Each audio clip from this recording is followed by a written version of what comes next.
হযরত সুমাইয়া রাদিয়াল্লাহু তাআলা আনহা যে কালেমা পড়ে মুসলমান হয়ে গেছে, এই কথা আবু জাহেল আবু লাহাব শুনতে পেয়েছে। হযরত সুমাইয়া রাদিয়াল্লাহু তাআলা আনহাকে একদিন রাস্তার মধ্যে পাইয়া জিজ্ঞেস করে, ও সুমাইয়া, আমরা শুনেছি তুমি তোমার সন্তান তোমার স্বামী সহ কালেমা পড়ে নাকি মুসলমান হয়ে গেছো। এরে সুমাইয়া, এটা কি সত্যি কথা নাকি? হযরত সুমাইয়া রাদিয়াল্লাহু তাআলা আনহা ডাক দিয়া বলে, হ্যাঁ, আমি কালেমা পড়ে মুসলমান হয়ে গেছি। আমার সন্তান আম্মারও কালেমা পড়ে মুসলমান হয়ে গেছে। আমার স্বামীও কালেমা পড়ে মুসলমান হয়ে গেছে। আবু জাহেল আবু লাহাবের মেজাজ খারাপ হয়ে গেছে।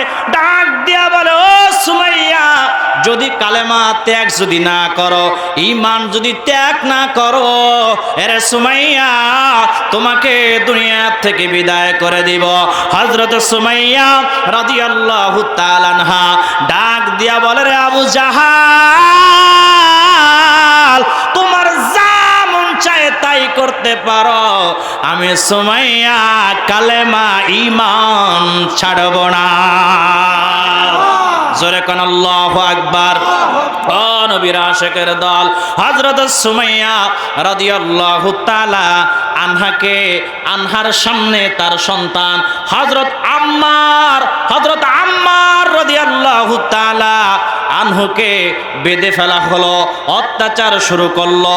তার সন্তানকে বেঁধে রেখে হযরত সুমাইয়া রাদিয়াল্লাহু তাআলা আনহাকে বলতেছে, ও সুমাইয়া, তুমি কালেমা ছেড়ে দাও, না হলে তোমার সন্তানের সামনে তোমাকে উলঙ্গ করা হবে। জোরে কান নাউজুবিল্লাহ। তোমার সন্তানের সামনে তোমাকে উলঙ্গ করা হবে, তোমাকে উলঙ্গ করে ফেলা হবে। হযরত সুমাইয়া রাদিয়াল্লাহু তাআলা আনহা ডাক দিয়া বলেন, এরে বেঈমানের দল, তোমাদের যা মন চায় তাই করতে পারো, আমি সুমাইয়া ঘোষণা দিয়ে দিলাম, আমার জীবন থাকতে আমি কালেমা ত্যাগ করতে পারবো না। হযরত সুমাইয়া রাদিয়াল্লাহু তাআলা আনহার উপর ক্ষিপ্ত হইয়া আবু জাহাল কাপড় টেনে টেনে টেনে টেনে খুলে ফেলতেছে। হযরত সুমাইয়া রাদিয়াল্লাহু তাআলা আনহার কাপড় যখন খুলে ফেলতেছে, সন্তান আম্মার চোখ বন্ধ করে আল্লাহর দরবারে ডাক দিয়া বলে, মালিক, আয় আল্লাহ রব্বুল আলামিন, এই দৃশ্য দেখার আগে আপনি আমাকে কেন মাটির নিচে নিয়ে গেলেন না? হযরত সুমাইয়া রাদিয়াল্লাহু তাআলা আনহাকে শেষ পর্যন্ত আবু জাহাল একটা বল্লভ নিয়া বর্ষ নিয়া লজ্জাস্থান বরাবর নিক্ষেপ করে দিয়েছে। হযরত সুমাইয়া রাদিয়াল্লাহু তাআলা আনহা জমিনের মধ্যে পড়ে গেছে। বাইতুল্লাহর দিকে তাকায়া ওই দিকে লক্ষ্য করে বলে, আয় আল্লাহ রাব্বুল আলামিন, আমি সফল হয়ে গেছি, আমি সফল হয়ে গেছি, আমি সফল হয়ে গেছি। হযরত সুমাইয়া রাদিয়াল্লাহু তাআলা আনহার এই দৃশ্য দেখে আবু জাহেল আবু লাহাব ডাক দিয়া বলে, ও সুমাইয়া, তুমি কি পাগল হয়ে গেছো নাকি? তুমি কি সফল হয়েছো, কি সফল হয়েছো, কি সফল হয়েছো? আর তুমি মুস্কি মুস্কি কেন হাসো? কেন তুমি হাসতেছো?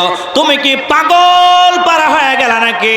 হযরত সুমাইয়া রাদিয়াল্লাহু তাআলা আনহা তাদের কথার উত্তরে ডাক দিয়া বলে, এ বেঈমানের দল, শোনো শোনো শোনো, আমি পাগল হয়ে যাই নাই, আমি জান্নাতের সুগেরাত আমার নাকের মধ্যে আমি পাচ্ছি। জোরে বলেন সুবহানাল্লাহ, আরো জোরে বলেন না সুবহানাল্লাহ।